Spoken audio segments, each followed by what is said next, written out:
I remember I had a 7th grade science teacher. Pretty sure his name was Mr. Marco. I think it's okay to say his name because by the time he was teaching us, he looked like he should have been retired a long time ago. I doubt he's still working today. Shout out to Mr. Marco.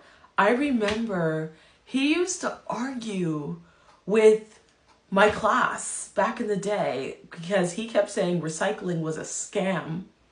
And we were like, no, it's not. It's not a scam.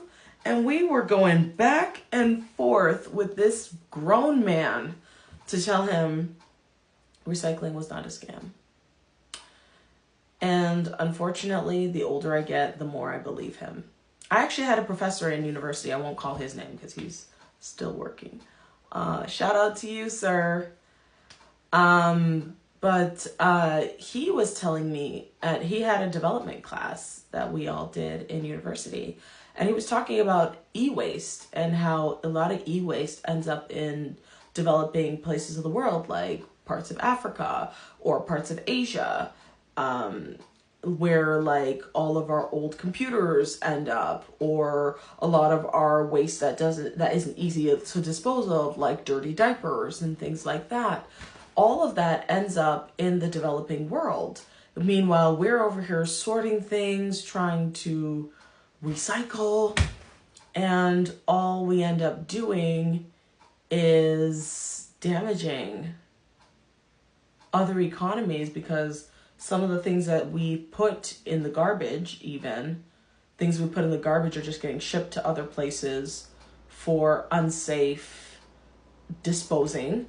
And then even the quote-unquote good waste, the things that are quote-unquote recyclable, are still being sent overseas and are not being disposed of in a safe and economical manner. And I gotta say, I feel like we almost need to stop this recycling movement until we figure something else out, because this is not working anymore. And the reason I'm complaining about this is that I get my groceries delivered to my house. And yes, you can call me lazy. I've gone over this in previous videos, but I used to push carts. The carts I would buy online kept breaking. I would replace them, they'd keep breaking. I tried carrying my groceries in luggage bags, then I started getting back pain. I said, you know what, I'm just gonna order them online and tip the drivers, and we'll just do that. And so far, that's been working quite well. Shout out to the drivers who have been delivering my groceries. I have no issues with them.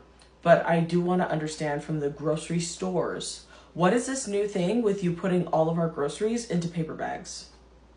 I understand you're trying to be environmentally friendly, but how is it environmentally friendly when you put groceries into paper bags and then the minute somebody moves the paper bag, it rips? And so basically we have to pick up all the groceries by hand and move them to and from. Or what if somebody's delivering groceries in the snow or in the rain? As soon as those bags get wet, they rip. Same thing with paper straws. Still, I mean, maybe plastic wasn't the best thing, but I'm still confused as to why we chose paper.